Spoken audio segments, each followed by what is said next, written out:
Several of my colleagues have expressed concerns about the nomination of Goodwin Liu. I share many of those concerns and do not wish to belabor points that they've already made.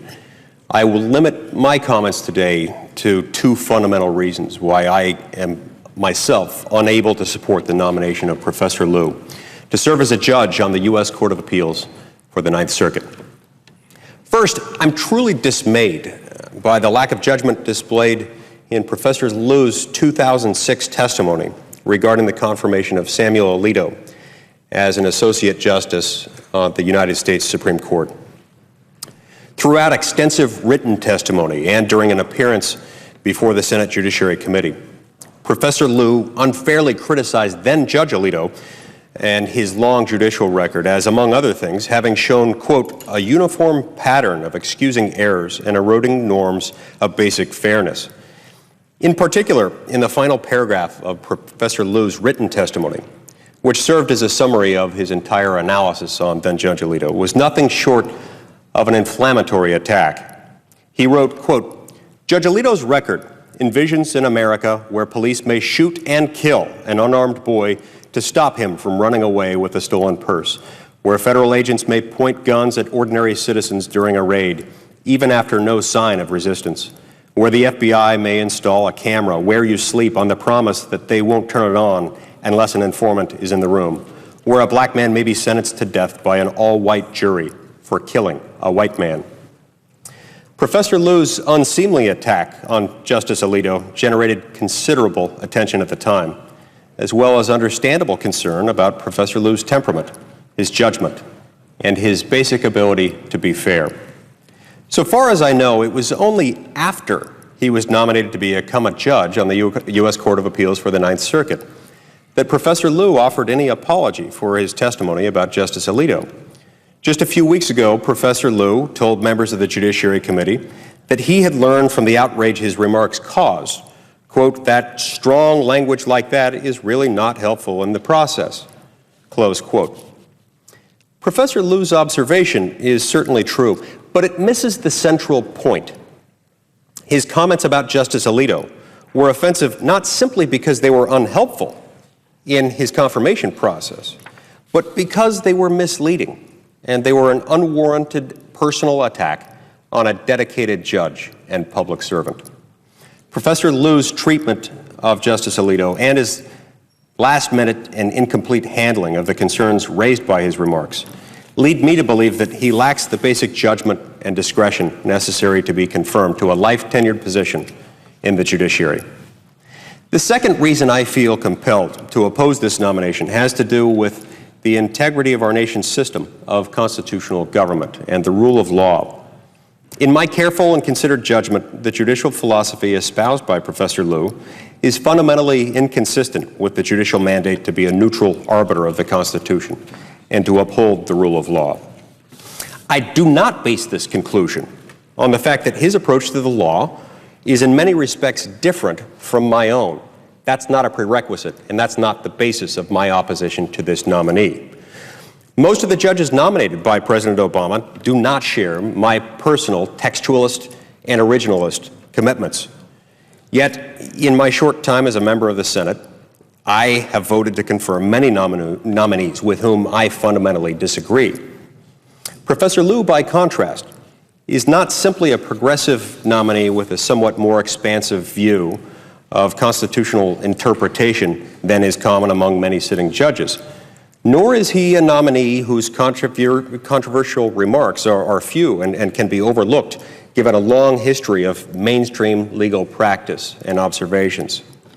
Throughout the course of his numerous speeches, articles, and books, Professor Liu has championed a philosophy that, in my judgment, is incompatible with faithfully discharging the duties of a federal appellate judge in our constitutional republic.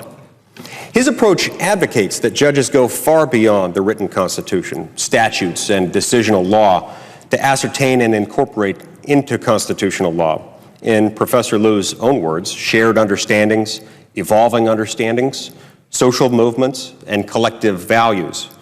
In a 2008 Stanford Law Review article describing the judicial role, Professor Liu wrote, quote, "The problem for courts is to determine At the moment of decision, whether our collective values on a given issue have converged to a degree that they can be persuasively crystallized and credibly absorbed into legal doctrine.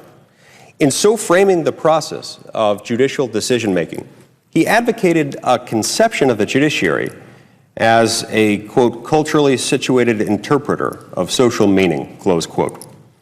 In a 2009 book entitled Keeping Faith with the Constitution, he wrote that the Constitution and that constitutional interpretation rightly, quote, incorporates the evolving understandings of the Constitution forged through social movements, legislation, and historical practice, close quote.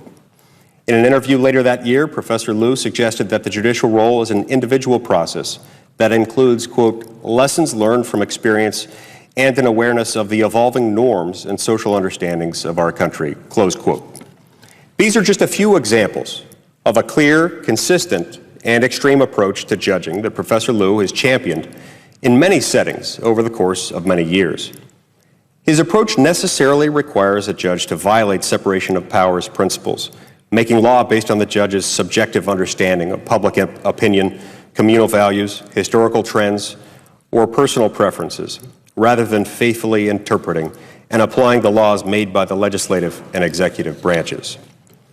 A noted judge who has faithfully served in the role to which Professor Liu has been nominated, and who as a result is intimately familiar with the very real dangers of legislating from the bench, shared this vital insight, quote, it is as important to freedom to confine the judiciary's power to its proper scope as it is to confine that of the President, Congress, or state and local governments. Indeed, it is probably more important, for only courts may not be called to account by the public, close quote.